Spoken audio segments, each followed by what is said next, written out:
ছোট্ট পাখির আওয়াজ, মন ভোলানো আওয়াজ, খুব সুন্দর লাগবে, শুনতে থাকুন।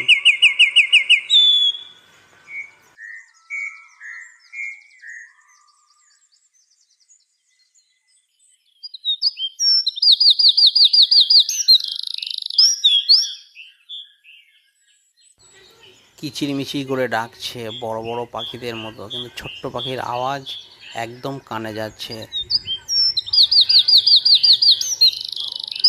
দারুণ দারুণ দারুণ। তাড়াতাড়ি লাইক করে দিন, তাহলে আবার একবার ডাকবে। তাড়াতাড়ি তাড়াতাড়ি আবার ডাকবে।